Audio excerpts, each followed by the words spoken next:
एकदम प्युअरवाली, भेसळ नसलेली, दाताला न चिकटणारी काजू कतली खायची असेल तर हा व्हिडिओ शेवटपर्यंत पहा, कारण आज मी खूप सोप्या पद्धतीने काजू कतलीची रेसिपी तुमच्याशी शेअर करत आहे आणि ही अगदी परफेक्ट रेसिपी आहे। बऱ्याच जणांना भीती वाटते काजू कतली बनवण्याची, कारण काजू एकतर महाग असतात आणि पहिल्यांदाच बनवत असल्यामुळे काजू कतली बिघडेल की काय अशी भीती वाटते आणि त्या भीतीनेच बरेच जण काजू कतली बनवत नाही। तर त्यासाठीच आज मी तुमच्याशी ही खास रेसिपी शेअर करत आहे। म्हणजे तुम्ही पहिल्यांदा जरी ही काजू कतली बनवायला जाल तर 100% गॅरंटी आहे, अजिबात खराब होणार नाही, परफेक्ट होणार म्हणजे होणारच। कारण खूप सोपी पद्धत शेअर करत आहे मी। यात आपल्याला पाक बनवायचं टेन्शन नाही किंवा मग चाचणी झाली की नाही झाली हे ओळखायचं देखील टेन्शन नाही। फक्त काजू कतली बनवताना काही गोष्टी आपल्याला लक्षात घ्यायच्या आहेत, त्या कोणत्या हे पुढे तुम्हाला व्हिडिओत कळेलच। हाय फ्रेंड्स, नमस्कार, मी अमृतास पाककलामध्ये तुम्हा सर्वांचं खूप खूप स्वागत। लगेच काजू कतली कशी बनवायची हे आपण पाहूयात। त्या अगोदर तुम्हाला छोटीशी विनंती आहे, रेसिपी पूर्ण पहा आणि तुम्हाला जर माझी काजू कतलीची रेसिपी आवडली तर प्लीज रेसिपीला लाईक आणि शेअर करा। तसेच अजूनही चॅनलला सबस्क्राईब केलं नसेल तर चॅनलला देखील नक्की सबस्क्राईब करा। लगेच काजू कतली कशी बनवायची हे आपण पाहूया। तर काजू कतली बनवण्यासाठी आपल्याला काजू घ्यायचे आहे। काजूचं मेजरमेंट मी तुम्हाला कपाने दाखवते, कारण वजनी सगळेच घेऊ शकत नाही। तरीही 250 ते 300च्या आसपास काजू आहे ते, आणि या कपाने 1.5 कप काजू घेतलेले आहे, तुम्ही पाहू शकाल। तुम्ही तुकडा काजू देखील इथे काजू कतलीसाठी वापरू शकता। मी अख्खे काजू घेतलेले आहे।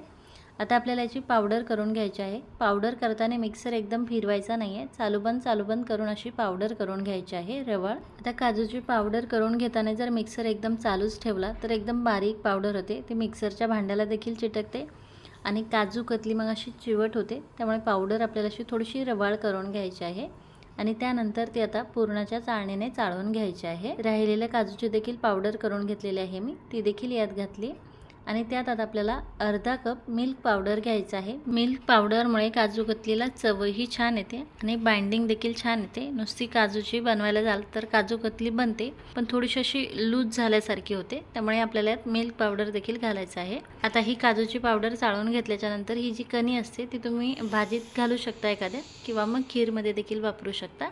ही मी सध्याची साईडला ठेवते। लगेच आता आपल्याला पाक बनवायचा आहे। पाक म्हणता नाही येणार, आपल्याला फक्त साखर विरघळून घ्यायची आहे। तर काजू कतलीसाठी मी 1 कप साखर घेतली, त्यासाठी अर्धा कप पाणी घेतलेलं आहे। म्हणजे मेजरमेंट तुम्ही पाहू शकाल, 1.5 कप काजू घेतले, त्यासाठी अर्धा कप मिल्क पावडर घेतली आहे, 1 कप साखर घेतली आणि अर्धा कपच पाणी घेतलेलं आहे। ही साखर आता आपल्याला विरघळून घ्यायची आहे। याचा आपल्याला पाक वगैरे बनवायचा नाही किंवा चाचणी ओळखायची नाही आहे। आता यातली सर्व साखर विरघळलेली आहे, तुम्ही पाहू शकाल। साखर विरघळल्याच्या नंतर आपल्याला फक्त एखादा मिनिटभर हे उकळवून घ्यायचं आहे आणि त्यानंतर लगेच गॅस बंद करायचा आहे। आता आपण जी काजूची पावडर आणि मिल्क पावडर घेतलेली आहे ती सर्व पावडर यात घालायची आहे।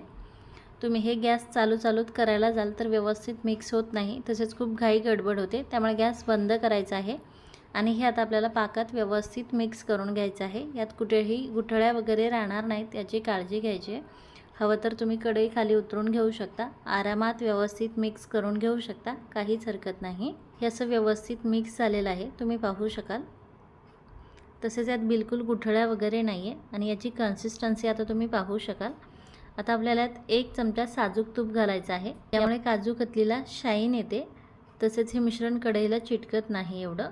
आता परत आपल्याला गॅस चालू करायचा आहे आणि आता हे घट्ट होईपर्यंत शिजवून घ्यायचं आहे। याची कन्सिस्टन्सी नंतर कशी असावी किंवा हे मिश्रण कसं असावं हे मी पुढे तुम्हाला सांगेलच। लो टू मीडियम फ्लेमवरती हे आपल्याला आटवून घ्यायचं आहे। हे जर कढईला चिटकत असेल तर गॅसची फ्लेम एकदम कमी करायची आहे आणि व्यवस्थित हळूवारपणे हे शिजवून घ्यायचं आहे। हे मिश्रण 5 ते 7 मिनिट असं शिजवून घेतल्याच्या नंतर या कंडिशनमध्ये येतं, तुम्ही याची कंडिशन आता पाहू शकाल। तर हे मिश्रण आता परफेक्ट कसं ओळखायचं हे मी तुम्हाला सांगते। तर गॅस बंद केलेला आहे मी, तसेच थोडंसं मिश्रण एका प्लेटमध्ये काढून घेतलेलं आहे मी, हे थंड होण्यासाठी ठेवायचं आहे। तसेच आपली कढई गरम आहे, त्यामुळे हे मिश्रण सतत हलवत राहायचं आहे, नाहीतर मिश्रण कढईला लागू शकतं। आता हे मिश्रण जसं थंड होत जातं तसं घट्ट होत जातं। छान रवाळ मिश्रण तयार झालेलं आहे आपलं, एकदम असं बारीक नाही आहे, तुम्ही पाहू शकाल। रवाळच थोडीशी काजू कतली हवी, एकदम जर बारीक असेल तर दाताला चिटकते। प्लेटमध्ये घेतलेलं मिश्रण थंड झालेलं आहे। आता पाण्याचा हात घ्यायचा आहे आणि हे मिश्रणाची गोळी बनते का चेक करायचं आहे। अशी गोळी जर बनत असेल तर मिश्रण परफेक्ट आहे असं समजावं. बनत नसेल तर मिश्रण आपल्याला अजून पुन्हा 2-3 मिनिट छान शिजवून घ्यायचं आहे. हे मिश्रण आता ओके आहे, परफेक्ट आहे. तर हे आता मी सतत असं हलवून घेते घट्ट होईपर्यंत. गॅस बंद आहे. बंद गॅसवरती हे मी गॅसवरती ठेवलेलं आहे. खाली जरासा अंधार होतोय त्यामुळे ही कढई मी इथेच ठेवलेली आहे. नाहीतर तुम्ही म्हणाल की गॅस चालू आहे आणि हे घट्ट करून घेत आहे. तुम्ही जर असं करायला जाल तर तुमची काजू कतली बिलकुल बनणार नाही. त्यामुळे गॅस बंद करायचा आहे. याला सतत हलवत राहायचं आहे. सतत हलवून घेतल्याच्या नंतर हे या कंडिशनमध्ये येतं. हे अजूनही पूर्णपणे थंड झालेलं नाही आहे, कोमट मिश्रण आहे. हे मिश्रण आता आपल्याला थोडंसं सॉफ्ट करून घ्यायचं आहे. तुम्ही एखाद्या तूप लावून घेतलेल्या ताटात सॉफ्ट करून घेऊ शकता किंवा मग एखाद्या पॉलिथिन बॅगमध्ये टाकून सॉफ्ट करून घेऊ शकता. मी हे एका पॉलिथिन बॅगमध्ये टाकते आणि याला थोडंसं असं मळून घेतल्यासारखं करते, कणिक मळल्यासारखं, जेणेकरून हे छान सॉफ्ट होईल आणि काजू कतलीला छान शाईन येईल. असं करून घेतल्याने तुम्ही पाहू शकाल मिश्रण एकदम असं सॉफ्ट तयार होते. तसेच पॉलिथिन बॅगमध्ये असं सॉफ्ट करून घेतल्याने याला मेहनत कमी लागते आणि लवकर सॉफ्ट होतं. आता हे सॉफ्ट करून घेतल्याच्या नंतर तुम्ही पाहू शकाल मिश्रण बिलकुल हाताला चिटकत नाही आहे. आता हे आपल्याला हातात घ्यायचं आहे. याचा व्यवस्थित गोळा बनवून घ्यायचा आहे आणि आता आपल्याला याची शीट लाटून घ्यायची आहे. ताटावरती ही शीट मी लाटून घेते आहे. ताटाला मी थोडंसं अगोदर तूप लावून घेतलेलं आहे. लाटण्याला देखील तूप लावून घेतलेलं आहे आणि आता ही शीट लाटून घेते. ही शीट तुम्ही एखाद्या पोलपाटावरती लाटू शकता, किचन कट्ट्यावरती देखील लाटू शकता, कुठल्याही एखाद्या सपाट भांड्यावरती ही शीट लाटू शकता. तसेच आता तुम्हाला काजू कतली कितपत जाड बारीक हवी त्यानुसार तुम्ही ही शीट लाटून घेऊ शकता. अशा प्रकारे मी ही शीट लाटून घेतलेली आहे, तुम्ही पाहू शकाल. आता याला स्क्वेअर आकारामध्ये मी कट करून घेते आहे, जेणेकरून हे जे आता साईडचं मिश्रण निघणार आहे त्याची मला दुसरी शीट लाटता येईल. स्क्वेअर आकारामध्ये कट नाही केलं तरी चालतं. आता तुम्ही डायरेक्ट देखील याला डायमंड शेप देऊ शकता किंवा तुम्हाला पाहिजे तसा आकार देऊ शकता. एक छान फिनिशिंग यावी त्यासाठी मी याला स्क्वेअर आकारामध्ये कट करून घेते आणि हे आता आपल्याला सेट होण्यासाठी ठेवायचं आहे एखादा तासभर तरी. आता या राहिलेल्या मिश्रणाची आपल्याला दुसरी शीट लाटून घ्यायची आहे. अशा प्रकारे 1 तास झालेला आहे. हे थोडंसं सेट झालेलं आहे. तर आता आपण काजू कतली कट करून घेऊयात डायमंड शेपमध्ये. त्यासाठी आता आपल्याला अगोदर अशा उभ्या लाईनिंग करून घ्यायच्या आहे. स्केलच्या मदतीने किंवा मग अंदाजे देखील तुम्ही अशा उभ्या लाईनिंग करून घेऊ शकता. मोजून मापून अशा लाईनिंग कट केल्यामुळे एकसारखी काजू कतली तयार होते. त्यामुळे इथे मी पट्टीच्या मदतीने अशा याला उभ्या लाईनिंग करून घेते. सर्व उभ्या लाईनिंग करून झाल्याच्या नंतर आता आपल्याला तिरप्या लाईनिंग मारायच्या आहे. व्हिडिओत तुम्ही पाहू शकाल. अशा तिरप्या लाईनिंग वगैरे मारायला तुम्हाला जर झंझट वाटत असेल तर तुम्ही डायरेक्ट अशा सरळ लाईन मारू शकता आणि याला चौकोनी कट करून घेऊ शकता.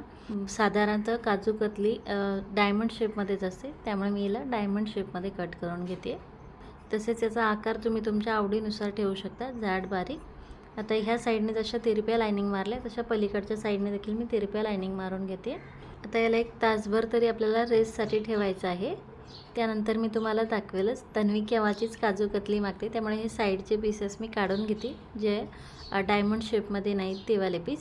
साधारणतः 1 ते 1.5 तास होत आलेला आहे आणि काजू कतली आपली व्यवस्थित सेट झालेली आहे. तुम्ही पाहू शकाल किती सहज निघते तर, आणि बिलकुल अशी लूज वगैरे पडलेली नाही आहे. तुम्ही पाहू शकाल किती सुरेख दिसते तर, आणि खूप छान सॉफ्ट झालेली आहे काजू कतली. तुम्ही पाहू शकाल याचा अगदी सहज तुकडा पडतोय. ही काजू कतली मी आता एका प्लेटमध्ये काढून घेते. खूपच सुरेख कलर आलेला आहे काजू कतलीला आणि एकदम परफेक्ट बनवून तयार झालेले आहे. काजू कतली परफेक्ट झाली हे कशावरून, तर त्याचा कलर आणि टेक्स्चरवरून. काजू कतली अशी तोडली की लगेच तुकडा पडला पाहिजे. जर ती खेचली जात असेल तर दाताला चिटकते. आपल्या काजू कतलीचा लगेच तुकडा पडतोय, म्हणजे आपली काजू कतली एकदम परफेक्ट आहे. समजा आता जर कधी तुमच्याकडून काजू कतलीचं मिश्रण खूपच पातळ झालं तर बिलकुल घाबरायचं नाही. काजू कतलीचं मिश्रण गॅसवरती ठेवायचं, परत त्याला 2-3 मिनिट शिजून किंवा आटवून घ्यायचं आणि त्यानंतर त्याची शीट थापून घ्यायची थंड झाल्यावरती. किंवा जर खूपच पातळ झालेलं असेल तर तुम्ही त्यात थोडीशी मिल्क पावडर घालू शकता आणि ते मिश्रण आटवून घेऊ शकता. छान होते काजू कतली. पण तुम्ही जर मी सांगितलेले टिप्स आणि मेजरमेंट फॉलो करून जर काजू कतली बनवली तर तुमची काजू कतली 100% अशीच होणार. त्यामुळे नक्की ट्राय करून पहा. तुमची काजू कतली अजिबात बिघडणार नाही. तर नक्की बनवा. आणि कशी वाटली तुम्हाला ही रेसिपी, तसेच तुम्ही बनवलेली काजू कतली कशी झाली हे कमेंट करून नक्की सांगा. आणि तुम्हाला जर माझी ही रेसिपी आवडली असेल तर प्लीज रेसिपीला लाईक आणि शेअर करा. Bye bye.